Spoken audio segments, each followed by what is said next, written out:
Welcome viewers, this is Mr. Jelly again, and today I'm here with an old friend of mine that you already saw in our previous videos, if you even watch them, because I don't even think you ever saw them before. But it's Jepser. Again, still here, because we didn't find a replacement yet. You know, I'm not that old friend. Yeah, we're not even sounds friends. like two old men. Yeah, you look like an old man. So, never mind. Today we're going to talk about Dark Souls and Bloodborne. Why are we going to talk about these two games? Because they're basically the same. I mean, it's just a different name, and for the rest it's the same gameplay. It's even from the same creator, so we're gonna do them together. And before we start this video, I want to explain what we're gonna do. So in this type of videos, we're gonna be like checking out movies that are on DVD or games that came out, and be like, if you should buy them, if you should only watch or play them with a friend, or if you should never buy them at all and burn them in hell. That's basically what we are going to do. So it's gonna work like this. We're gonna give our personal opinions, so they might be different from yours. I would say let's start with you then. Okay, so as I've already mentioned, I haven't played Bloodborne, but I've seen a lot of videos about it. But I have played Dark Souls and Dark Souls 2, although if I had to choose between those two, I would say Dark Souls 1 was a little bit better, but well, that's yet again a bit personal opinion, of course. Compared to Bloodborne, the differences, Dark Souls is a bit more tactical thinking. You need to wait for the right moment to strike, where Bloodborne is yo, and in we go. Not actually not, because when I started playing Bloodborne, I was like, yo, and in we go, and then I died so many times that you know, like that zen moment when you are out of all rage and you're just like, fuck it all. Well, I went beyond that several times, even before going to the first boss.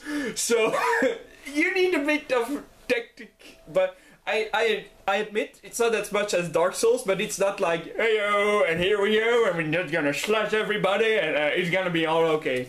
That's not how it goes. It's I might be wrong, but to me, Bloodborne is a little simpler than Dark Souls. One thing that I want to point out. So I talked about the point that you're beyond raging. That's something I only experienced in Dark Souls or Bloodborne, which I very liked. You like raging, and then it doesn't work, and you rage even more, and more, and then you just like, fuck it all, and then it still doesn't work, and you're like wanting to throw your PlayStation or computer or Xbox or whatever out of the window, and then your brain just says, and it shuts down.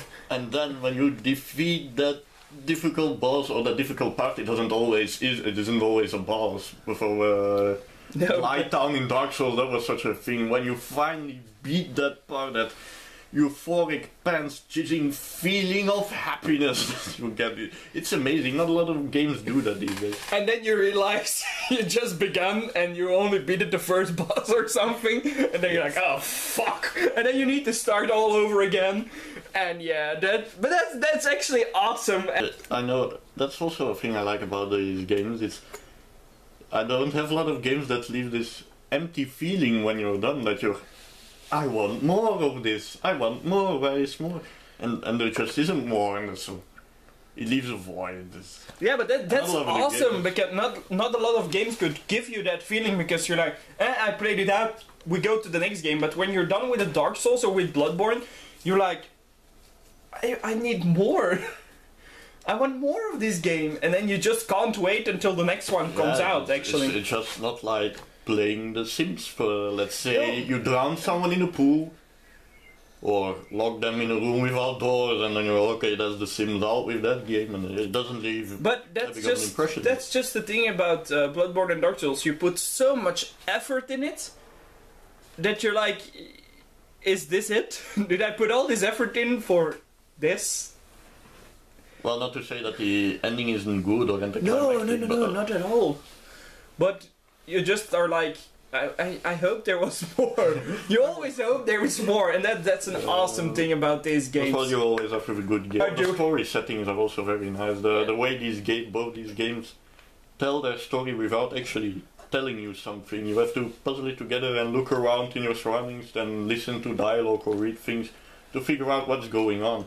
And you could just go through the game, just fuck all story and just play the game beating up monsters and just ignore all that story stuff. But if you like lore and these things, then it's really... But that's also a good thing, you have the choice. Some people are not interested in game stories. Well, some other games will cram it down your throat. Yeah, like, so you have the choice in this game. So you can choose to know all of the story, or you can just choose to go on and fight everything on your path. You don't need the story to complete the game. It's just a fun extra. And I like it, because I'm not always in the mood to read or see stories. So yeah. So I think we're gonna wrap it up here and go to our conclusion. I would say definitely buy it. I enjoyed the 3 games myself. I have Bloodborne because I have a PS4. Yes, I play on console and he hates me for it. But I would say definitely buy it. You will really enjoy these games. You will rage a lot. Probably go to a mental hospital afterwards. But that's part of the fun. But you will really enjoy it. So, and that's about it for this episode. And we will see you next time. Miss Jelly is out. Oh yeah, and also the other guy. What's your name again? Yeah. Oh yeah, that's true. Goodbye.